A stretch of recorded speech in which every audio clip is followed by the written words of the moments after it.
The blue-skinned alien pressed his webbed fingers against the glowing control panel. Ambassador Oran studied the star charts floating before him in the command center of his diplomatic ship. His large black eyes reflected the soft light as he examined the third planet from the yellow star. "Such a primitive species," he said to his aide, a tall creature with 4 arms. "Look at their radio signals, so weak and simple." The aide nodded, his extra arms moving to adjust different controls. The Hegemony Council was right to classify them as Category 3 developing.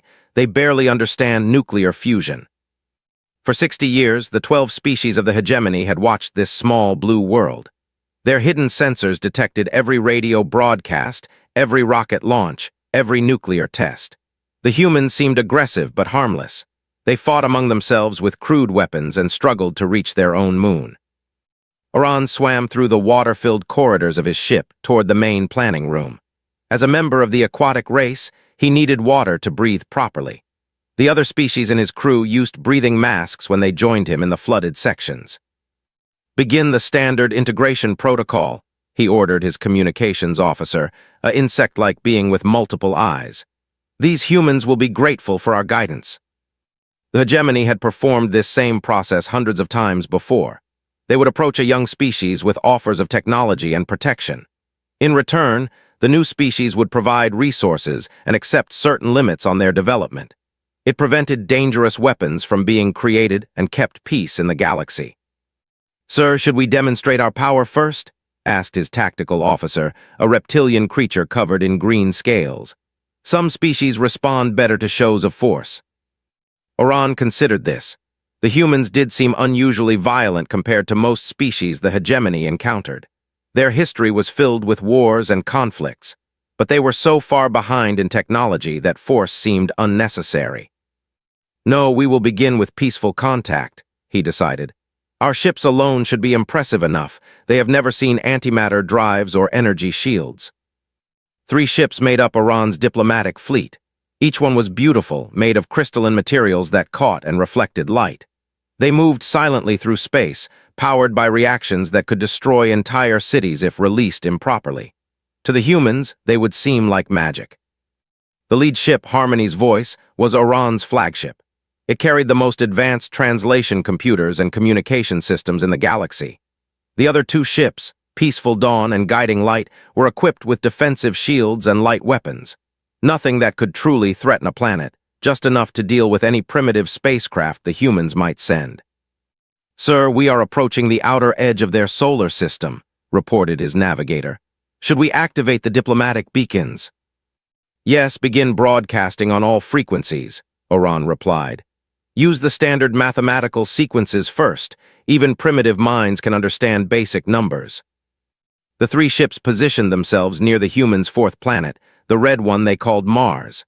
From there, they could observe Earth while staying at a safe distance. The Hegemony protocols required careful first contact procedures to avoid frightening new species. Oran watched the scanning displays with satisfaction. Earth's orbital space contained a few simple satellites and space stations. Some nuclear missiles were hidden in underground silos, exactly what they expected from a warlike but technologically limited species. The humans had managed to split the atom, but still used chemical rockets to escape their planet's gravity. "Their reaction is interesting," noted his sensor operator, studying the increasing radio traffic from Earth. "They seem excited but cautious." "Good," Oran said. "Fear and excitement make species more willing to accept guidance. They understand they have encountered something beyond their current abilities." The mathematical broadcasts continued for several days. The humans responded with their own mathematical sequences, proving they understood the messages. Slowly, the communications became more complex. Pictures, simple concepts, basic language structure. Oran felt pleased with the progress. This was proceeding exactly like dozens of previous first contacts. The humans were responding predictably, showing curiosity mixed with appropriate caution. Soon they would be ready for direct communication. "Sir, we are receiving a concentrated transmission from Earth," his communications officer announced. "They appear to have organized some kind of central response authority." "Excellent," Oran replied. "This saves us from dealing with multiple primitive governments. Display the message." The main screen showed symbols in various human languages, but the translation computers quickly converted them to galactic standard. The message was simple. "We are the United Earth Contact Committee. We wish to communicate with you in peace." Oran smiled, his gills fluttering with satisfaction. The humans had done exactly what the hegemony predicted. They had united their governments and chosen diplomatic contact over aggression. This would make integration much easier. "Begin preparing the benevolent integration proposal," he ordered his staff. "Standard terms technology sharing in exchange for resource rights and population controls. Include the protection clause and development limitations." His aide asked, "Should we mention the enforcement capabilities, sir?" "Not yet," Oran replied. "Let them see our generous offer first. Most species accept willingly when they understand the benefits. We only need to demonstrate our military superiority if they prove stubborn." The ships continued their orbit near Mars, while the diplomatic computers prepared the formal contact documents. Oran reviewed the standard integration terms with satisfaction. Humanity would receive basic space travel technology, some medical advances, and energy production improvements. In return, they would allow hegemony mining operations in their asteroid belt and outer planet moons.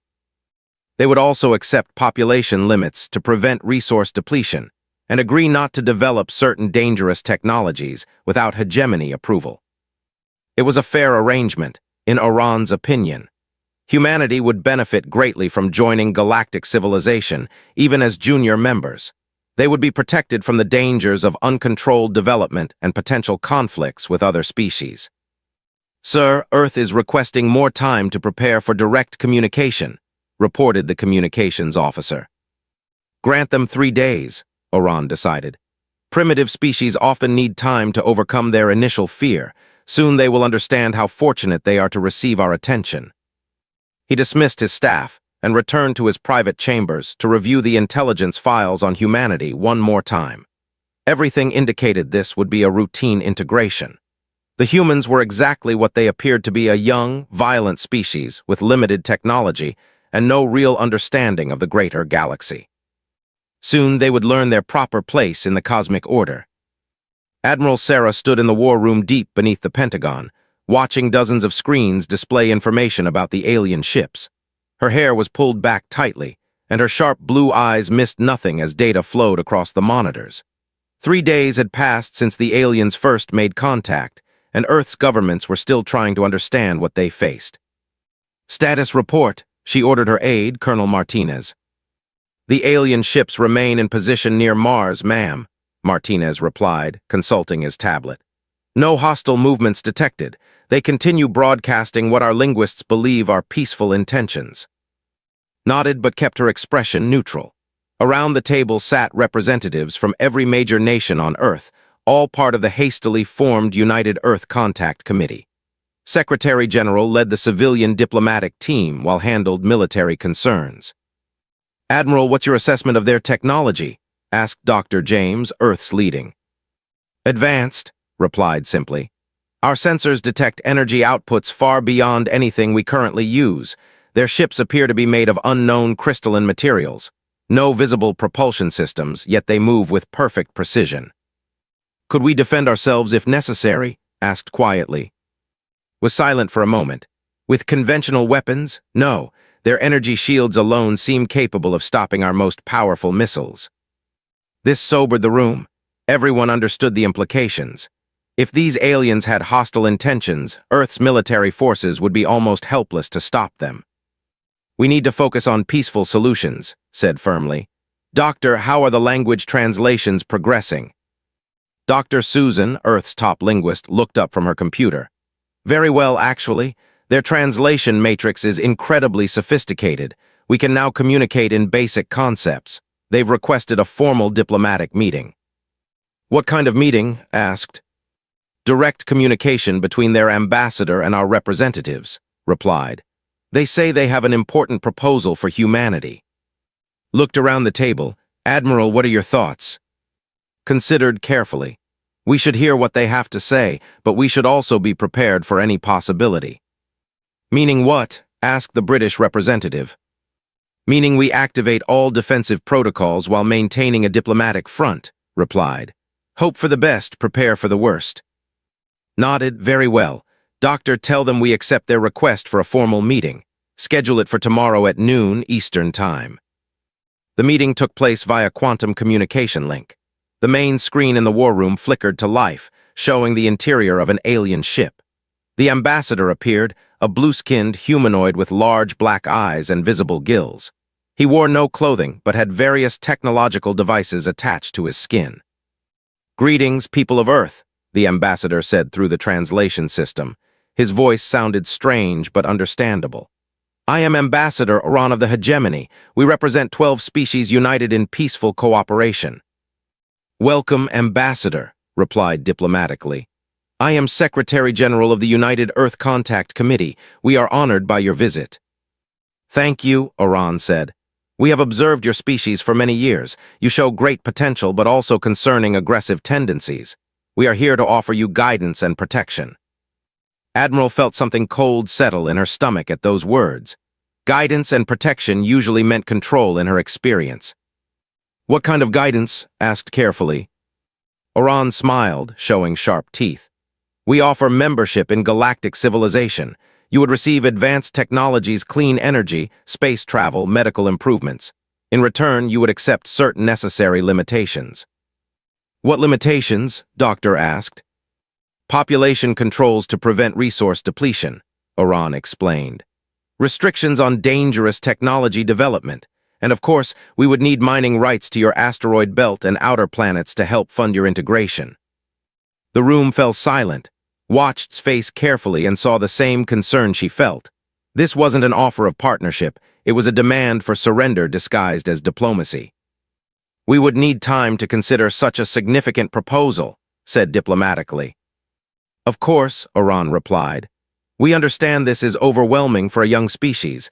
However, we must stress that joining the hegemony is not optional for species in our region of space. The galaxy is dangerous. You need our protection." There it was, thought, the threat beneath the friendly words. "What happens if we decline?" asked directly. Oran's expression became serious. "We would be forced to implement protective intervention measures. For your own safety, of course. Unguided species often destroy themselves with dangerous technologies or attract hostile attention from less civilized beings." After the communication ended, the room erupted in angry voices. Representatives argued about the aliens' true intentions, while scientists debated their technological capabilities.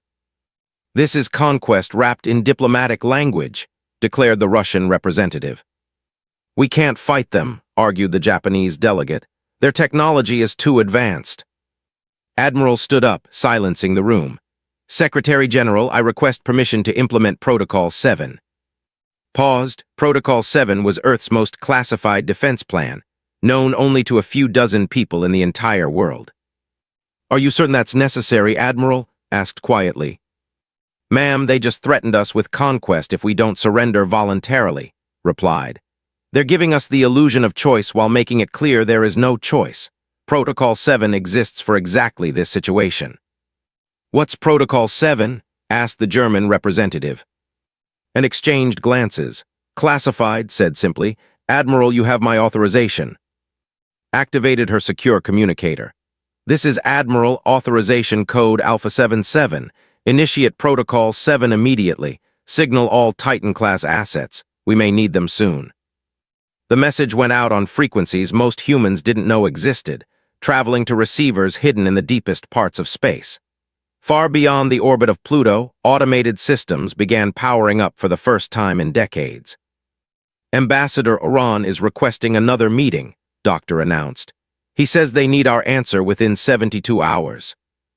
"Tell him we're still consulting with our defense advisors," replied. "Defense advisors?" asked confused. Admiral smiled grimly. "Tell him Earth's defensive capabilities need to be considered before we make such an important decision." As the message was transmitted, hoped she was making the right choice. Protocol 7 had never been used before. It was humanity's ultimate secret, developed over decades in complete secrecy. If it worked, the balance of power might shift dramatically. If it didn't work, Earth would face the consequences of defying beings far more powerful than themselves. but had spent her entire career preparing for impossible situations. She wasn't ready to surrender humanity's freedom without a fight, even against impossible odds. The next 72 hours would determine the future of the human species. 3 weeks passed in tense negotiations. Ambassador Oran found himself growing increasingly frustrated with the stubborn humans. Most species accepted hegemony protection within days of first contact. These humans kept asking questions, demanding details, and requesting more time to consider. "They are stalling," his tactical officer observed, his reptilian features showing clear annoyance. "Perhaps we should demonstrate our superior capabilities." Oran swam through his command chamber, considering the suggestion. The humans had formed some kind of global government just to talk with the hegemony, which showed they understood the importance of the situation. But they seemed reluctant to accept the obvious benefits of joining galactic civilization. "Activate minor defensive demonstrations," he ordered finally. "Nothing threatening, just enough to help them understand reality." The 3 hegemony ships moved closer to Earth, their crystalline hulls reflecting sunlight as they approached. Energy shields flickered to life around them, visible as shimmering distortions in space. The ships extended beam projectors and began targeting small asteroids in Earth's vicinity, vaporizing them completely with brief pulses of coherent energy. On Earth, Admiral watched the demonstration from her command center. Her staff tracked every movement, every energy discharge, every tactical maneuver the alien ships performed. "They're showing off," Colonel Martinez observed. "Those asteroid destructions serve no practical purpose except intimidation." "Noted," replied calmly. "Any change in their shield configurations?" "Yes, ma'am. They're running at approximately 60% power, definitely trying to impress rather than actually defend themselves." Nodded. The aliens were being careful not to appear too threatening while still making their point clear. It was classic diplomatic intimidation, show enough force to prove superiority without provoking desperate resistance. Her secure communicator chimed softly. A message appeared on the encrypted display. "Protocol 7 assets responding, ETA 36 hours. Felt a cold satisfaction settle in her chest. For decades, Earth's governments had prepared for this exact scenario. Not just alien contact, but alien threats. The response had been carefully planned by the minds humanity could produce. "Admiral," called her communications officer, "the aliens are requesting another meeting. They say it's urgent." "Put them through," ordered. Ambassador Oran appeared on screen again, but this time his demeanor seemed less patient. His gills fluttered more rapidly, and his large black eyes showed what humans might recognize as frustration. "Secretary General," he began without his usual diplomatic pleasantries, "we have been more than patient with your deliberations. The Hegemony Council requires an answer within 72 hours. "We appreciate your patience, Ambassador," replied calmly. "However, such an important decision requires careful consideration of all factors, including Earth's defensive capabilities." Oran paused at that phrase. "Defensive capabilities? You mean your nuclear weapons and orbital platforms? Those would be ineffective against hegemony technology." "Perhaps," said noncommittally, "but we must still consult with our military advisors before making any final decisions." "What military advisors?" Oran asked, his voice showing the first hint of concern. "We have monitored all your military communications. You have no significant space-based forces." Admiral leaned forward slightly. "Ambassador, you've been very thorough in your observations, but perhaps not as thorough as you believe." Something in her tone made Oran's gills flutter nervously. "Explain." "Some of Earth's defensive assets operate on frequencies you may not have detected," said carefully. "We need to consult with all relevant commands before making such an important decision." "Impossible," Oran's tactical officer interrupted from off-screen. "We have monitored this system for decades. There are no significant military assets beyond their primitive orbital installations." Smiled slightly. "Would you like us to provide a demonstration of our defensive capabilities, just so you understand what we're working with?" Oran hesitated. Something about the human's confidence troubled him. Species facing hegemony superiority usually showed fear or desperate bravado. These humans seemed almost prepared. "That won't be necessary," he said finally. You have 72 hours. If you do not accept protection under hegemony law by then, we will be forced to implement protective intervention measures for your own safety." The communication ended, leaving Earth's leaders in their command center. Admiral said quietly, "Are you certain about this course of action?" "Ma'am, they just delivered an ultimatum," replied. "Accept surrender or face invasion. Protocol 7 was designed for exactly this scenario." Activated her quantum communicator and sent a coded signal into deep space. The transmission traveled on frequencies the aliens had never detected, using quantum entanglement principles that bypassed normal space-time communication delays. Far out in the belt, beyond Pluto's orbit, something vast began to stir. Automated systems that had waited in silent hibernation for decades suddenly came online. Massive engines, cold for years, began their startup sequences. Power cores that had remained dormant started generating energy signatures that dwarfed anything in the inner solar system. On Iran's flagship, alarm signals suddenly filled the command center.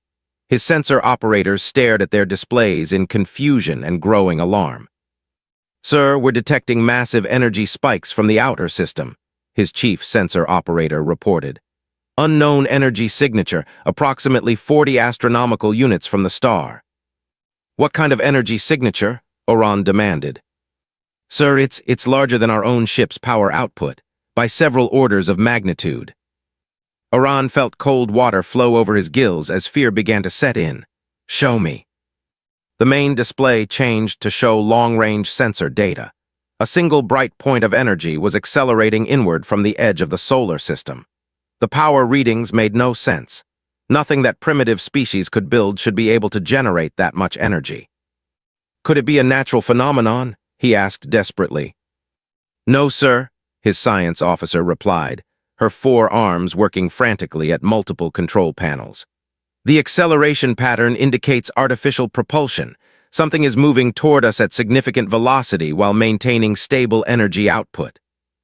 "How fast?" "Sir, it's moving faster than our ships at maximum speed, and it's accelerating." Oran felt his confidence crumbling. For 60 years, they had observed this system. Their sensors were the most advanced in the galaxy. How could they have missed something generating this much power? "Sir, we're receiving a transmission from the human leadership," his communications officer announced. "Put it through," Oran ordered, his voice barely steady. Admiral appeared on screen, but her demeanor had changed completely. Gone was the careful diplomacy and polite concern. Her expression was cold and professional, like a military commander addressing an enemy. "Ambassador Oran," she said formally, "you wanted to meet Earth's defensive capabilities. Allow me to introduce the UES Prometheus, our Titan-class Dreadnought. Estimated arrival time at your current position is 34 hours." The transmission ended, leaving Oran staring at a blank screen while his command crew watched their sensors in growing horror. Something enormous was approaching from the dark between worlds. Something that shouldn't exist. Something that meant everything they thought they knew about humanity was catastrophically wrong. Captain sat in the command chair of the UES Prometheus, watching the tactical displays as her ship decelerated into the inner solar system. Around her, the bridge crew worked with practiced efficiency, their faces calm despite the magnitude of what they were approaching. "Ma'am, we have visual contact with the alien vessels," reported her sensor officer, Lieutenant Commander Park. 3 ships, crystalline design, positioned in high orbit around Mars. "Show me," ordered. The main screen displayed the 3 hegemony ships against the red backdrop of Mars. They looked elegant and advanced, their crystal hulls catching starlight. But compared to the angular bulk of the Prometheus, they seemed almost delicate. Had commanded the Prometheus for 8 years, and her ship bore the marks of battles fought in the dark spaces between stars. Its 27-kilometer hull was covered in weapon arrays and defensive systems that represented humanity's most advanced military technology. Every square meter had been designed for one purpose: winning wars against impossible odds. "Captain," her communications officer called out, "we're receiving multiple transmissions from the alien ships. They're demanding identification and requesting we maintain safe distance." "Standard response, Lieutenant," replied calmly. "Inform them this is United Earth space and they are in violation of territorial boundaries." The Prometheus continued its approach, its massive engines generating thrust patterns that sent ripples through local spacetime. The ship's hull, black as void, and from conflicts the hegemony couldn't even imagine, reflected no light as it moved with impossible grace for something of its size. On Iran's flagship, panic filled the command center. Every sensor array was focused on the approaching vessel, trying to understand what they faced.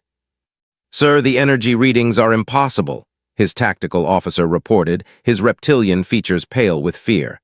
"That ship's power output exceeds our entire fleet combined, by a factor of 12. "What about weapons?" Iran asked, his gills fluttering rapidly with stress. "Sir, we can't identify half the weapons systems on that vessel. The ones we can recognize appear to use principles of physics we thought only our most advanced species understood, and some technologies we don't recognize at all." Oran stared at the tactical display showing the human ship's approach.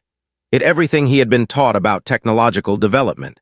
Species didn't jump from chemical rockets to this level of advancement without transitioning through predictable stages.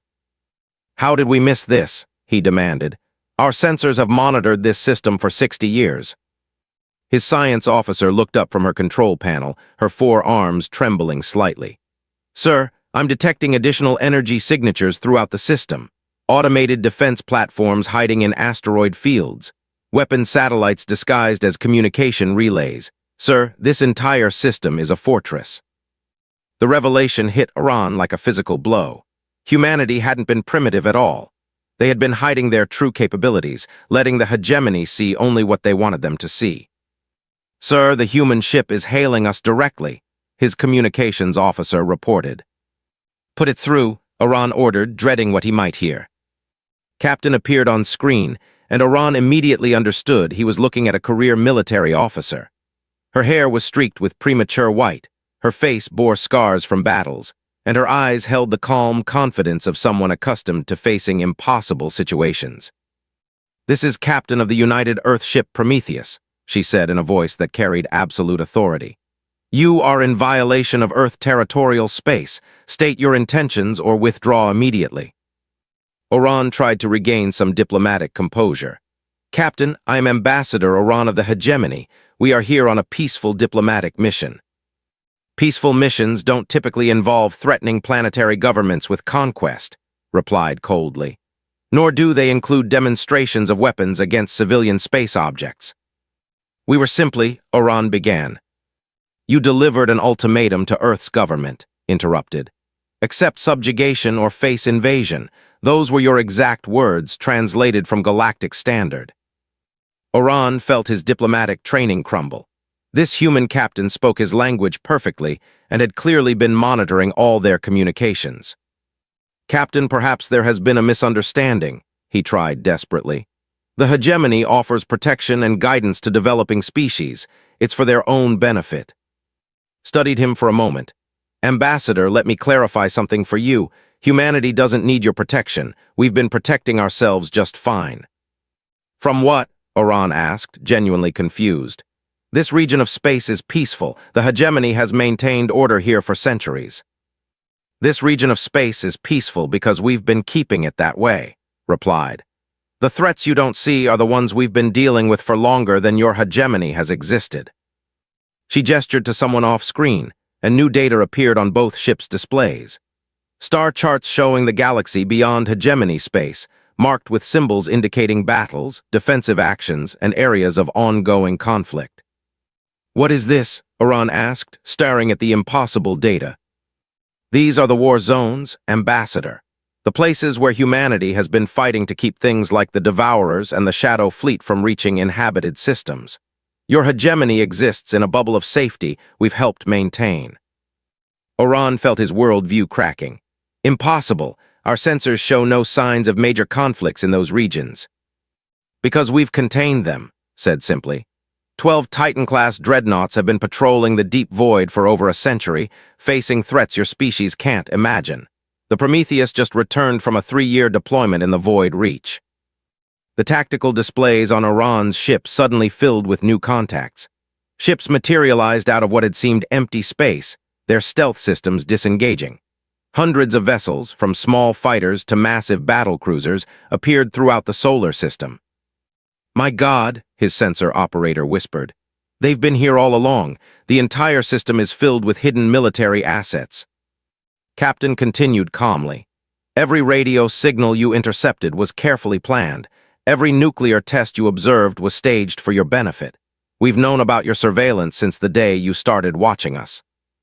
Oran realized the true scope of his mistake.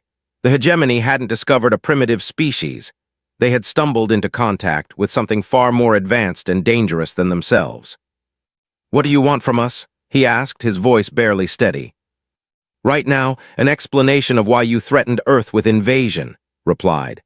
"After that, we'll discuss new terms for interaction between our species, terms that recognize Earth as an equal partner, not a subject to be conquered."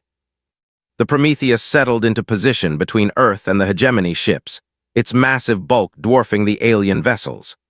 Along its hull, weapon ports began to glow with contained energy, making it clear that any aggressive action would be met with overwhelming force. Oran looked around his command center at his terrified crew, then back at the human captain on his screen. Everything had changed in a matter of hours. The hegemony's entire approach to galactic relations would have to be reconsidered. "Captain," he said finally, "I believe we need to begin new negotiations." The negotiations took place aboard the Prometheus in one of its massive conference rooms.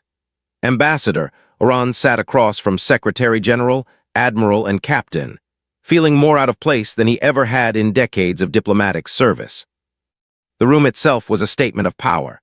Massive displays showed real-time tactical information from across human space, including regions the hegemony had never known existed. Battle damage from recent conflicts, the bulkheads, repaired but deliberately left visible. Everything about the space spoke of a military force actively engaged in large-scale warfare. "Let me make sure I understand correctly," Oran said, his gills fluttering nervously. "Humanity has been fighting in deep space for over a century against threats we've never detected." "That's correct," Admiral replied. "The Void Reapers, the Shadow Fleet, the Entropy Swarm, these are threats that consume entire star systems if left unchecked. Your hegemony exists because we've kept them from reaching this region of the galaxy." Captain activated a holographic display showing the true scope of human military operations. Star systems marked in red indicated active conflict zones. Blue markers showed defensive positions. Green areas represented secure space under human protection. "The hegemony controls approximately 200 star systems," explained. "Our defensive perimeter encompasses over 3,000 systems, including yours." Oran stared at the display in shock. The bubble of space his people considered their entire known galaxy was just a small section of human-defended territory. "Why didn't you reveal this earlier?" he asked. "Why the deception about your technological level?" "Because most species can't handle the truth," replied calmly. "When civilizations learn about the threats in deep space, they either panic and collapse, or they demand we abandon our missions to defend their specific worlds. Neither response helps anyone. We've found it's easier to let species develop naturally within our protective zones," Admiral added. "They build peaceful societies, advance at their own pace, and remain stable. Your hegemony is actually one of our success stories." Oran felt his understanding of galactic politics completely restructuring itself. "Then, why reveal the truth now?" "Because you threatened us," Captain said bluntly. "We can't allow aggressive expansion within our defensive zones. It disrupts the stability we're trying to maintain." "And because the situation is changing," Admiral added grimly. "The threats we face are evolving. We may need allies who understand the real scope of what we're fighting." As if summoned by her words, alarms began sounding throughout the ship. Captain immediately activated her command interface. "Report," she ordered. "Captain, we're receiving priority alerts from Deep Space Monitor Station 7, her bridge officer reported through the intercom. "Unknown contacts are approaching from beyond the galactic rim. Massive energy signatures, consistent with Void Reaper Vanguard forces." His expression hardened. "How many?" "Preliminary count suggests a full invasion fleet, ma'am. At least 40 capital ships and supporting vessels." Oran watched in fascination as the humans immediately shifted into combat mode. "No panic. No hesitation, just professional military efficiency responding to a familiar threat. Signal Fleet Command, ordered. Inform them Prometheus is returning to active deployment. Estimated arrival at intercept coordinates in 6 days. She turned back to the conference table where Oran sat in stunned silence. Ambassador, this is what we do, she said simply. This is why we exist. While your people develop art and philosophy and peaceful trade, we fight things that would devour entire civilizations. How long has this been going on? Oran asked weakly. The first Void Reaper contact was in 1847, Admiral replied.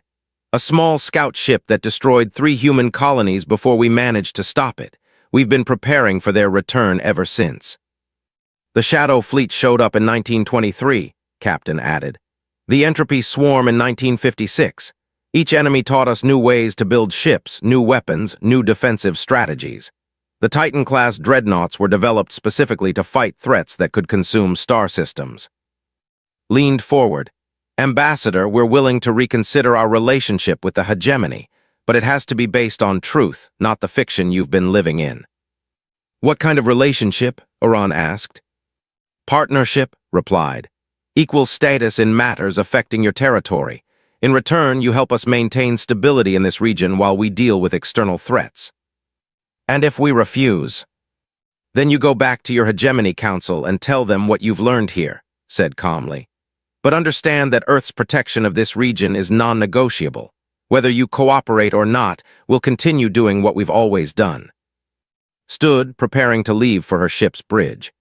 Ambassador, my ship launches in 2 hours to face an invasion fleet that could sterilize 100 worlds. This is what humanity does while other species debate politics. Wait, Oran called out as she headed for the door. How many ships like yours exist? 12 Titan-class Dreadnoughts currently active, replied. Prometheus, Defiant, Indomitable, Vengeance, Guardian, Retribution, Vigilant, Sovereign, Resolute, Eternal, Phoenix, and Undaunted. Each one capable of engaging entire enemy fleets. And you fight alone, no allies? Paused at the doorway. Ambassador, we've never found allies capable of surviving what we face out there. Most species aren't built for the kind of warfare we conduct, but maybe that's changing. She left to prepare her ship for battle, leaving Oran alone with the human leadership. This is a lot to process, he said finally. We understand, replied sympathetically. Take the time you need, but understand that the galaxy is far more dangerous and complex than your people have been allowed to know. 3 hours later, Oran watched from an observation deck as the Prometheus departed for the edge of known space. The massive ship accelerated to impossible velocities, its destination a battle zone that existed beyond his people's understanding of the universe. His diplomatic mission had failed completely. He had come to intimidate a primitive species into submission and discovered instead that his entire civilization existed under the protection of forces he had never imagined. The journey back to Hegemony space would give him time to prepare his report. He would have to convince the Council that everything they thought they knew was wrong. That humanity wasn't a species to be conquered, but potential allies in conflicts they had never suspected. As his ship began its journey home, Oran wondered if his people would be ready to learn the truth about the universe they really lived in. The comfortable fiction of hegemony dominance was about to be replaced by the terrifying reality of cosmic warfare. But perhaps, he thought, it was time for the galaxy's peaceful species to understand what others sacrificed to maintain that peace. The balance had indeed changed, but not in any way he had expected when this mission began.